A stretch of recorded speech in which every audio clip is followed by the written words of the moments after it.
You look like the type of person who enjoys a good film. Now I know that, of course, because you're a human being, and that's what human beings enjoy, amongst other things like Milky Ways and world peace. So, film viewer, I do hope your favourite was recognised at the 92nd Annual Academy Awards, but if you're here, then you must have some interest in video games as well, and in particular, video game movies. So, without any further ado, my name is ColmAhern, and I'm going to tell you what is the very best video game movie of all time. Oscar season has just passed, and what a glorious time of year. A secret cabal known as the Academy decides who is the best at pretending to be comic book villains, historical icons, and really small girls. And don't you dare forget about those off-screen either.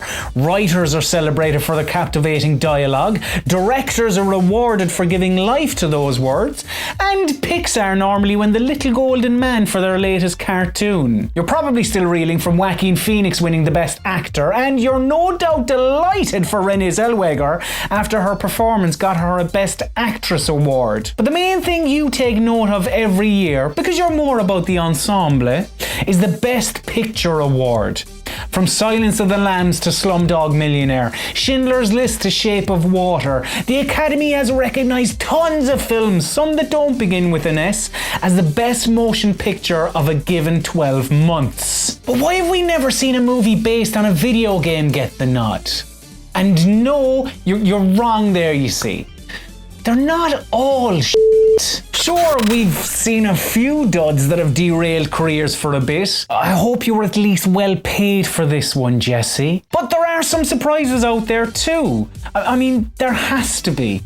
These films pull in a decent amount of cash and the general public can't be that thick, can they? Sonic the Hedgehog seems to be alright, which is joyous for those of us that have spent our adult lives defending everything the blue blur does. So in celebration of Sonic's appearance on the big screen and video game movies in general, I've come up with a scientific method of deciding what is the best video game movie ever. And like my video on the Game of the Year for 2020, you can't dispute my findings.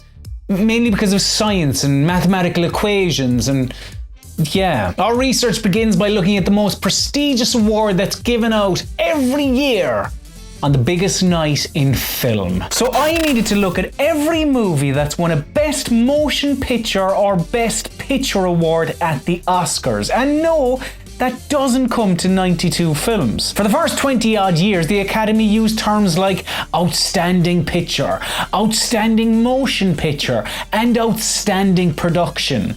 Seeing as I'm looking for the best video game movie, I'm only interested in the best films overall. None of this outstanding wallop. In 1944, the Academy came to their senses and adopted the more cutthroat best prefix, leaving me with 76 movies to begin my research. Now, you may think it's difficult to find comparable characteristics between Braveheart and The Sound of Music, but you're wrong. There are a couple of factors that make every single movie a movie, even the one that's left a stain on Aaron Paul's filmography. Every film has 6 very important things: a runtime, a box office take, a genre, a language, an age rating, and an IMDb rating. With all that in mind, I took to my spreadsheets. I took a very, very long time. In my spreadsheet, 76 films. After many hours of very important data entry, mathematical equations, and an exciting moment where I learned Google Sheets can do pie charts, that was brilliant actually, I can now tell you what sets the best films apart. The perfect runtime is 139.49 minutes. The exact amount to take in at the box office, if you're looking to stand out from the crowd, is $187.08 million.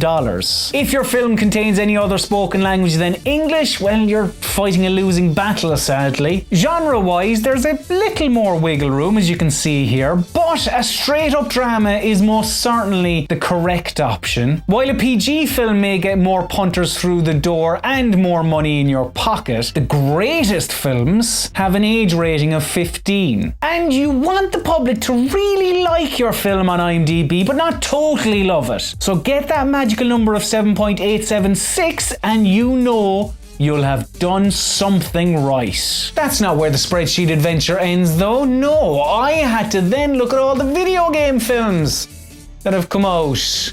More spreadsheets, very long, loads of data entry, yeah. So yes, I looked at every video game film that's had a theatrical release in the States, and soon after, well, I realised I had to alter the formula somewhat, because as you can see here, there's not a sniff of drama in sight. And look, you were right, yes, a lot of them are pretty shit. Very few of them come close when it comes to the desired IMDb rating, and most have either taken too much or too little at the box office. New conditions. The greatest video game movie of all time needs to adhere to all of this. It needs a runtime of at least 120 minutes, and I can't go lower because I don't really want to. It must be within 50 million in either direction of the 187.08 million box office number previously mentioned. It must be an English language film, it must have an age rating of 15, and it must be within a point and a half of the magic 7.8 IMDb rating. Look, I'm coming down to your level video game films. So, to recap, 2 hours, a box office between 137 million and 237 million, English, 15 rating, and an IMDb rating of at least 6.3. And guess what? Not a single one of them ticks all 5 boxes. Jesus. The Holly Valance vehicle DOA Dead or Alive is in English and is 15s, but then it stops. Timothy Oliphant thinks 2007's Hitman was, quote, some pile of shit, but it did pay for his new house.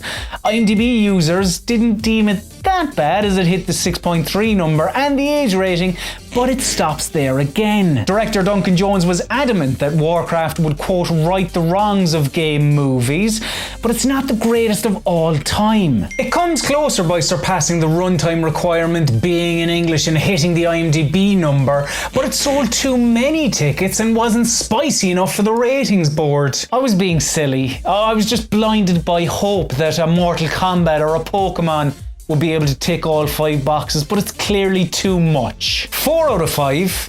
Now that's more achievable. The Angry Birds movie 2? 3 out of 5. Resident Evil?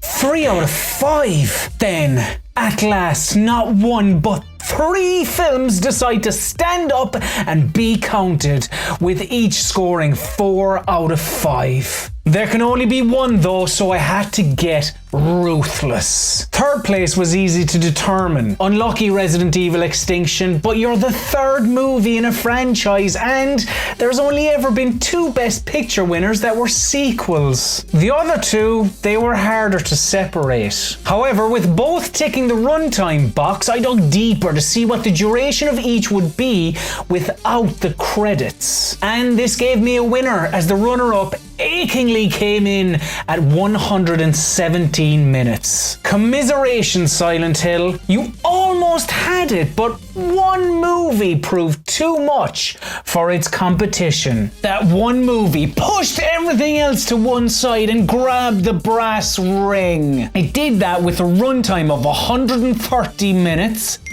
Ding. A box office take of 203.3 million. Ding again. It's in English. Ding once more. And it sits on a 6.5 on IMDb. 4 dings. Need for Speed. Of course it is. It has Josh from Until Dawn. Billy Mitchell there. Excessive Destruction. A family restaurant called Family Restaurant. It was staring me in the face all along. Need for Speed didn't nearly kill Aaron Paul's career. It solidified him as one of the best actors in history. Congratulations. If you like this video, please like this video and give it a thumbs up. That would be much appreciated. Also, let me know in the comments what your favorite video game film is. There are 2 videos off to the side there if you're looking for more to watch. But most importantly, please subscribe and then hit the bell so you'll be notified of all future uploads right here. Thank you very much for watching. You are a star.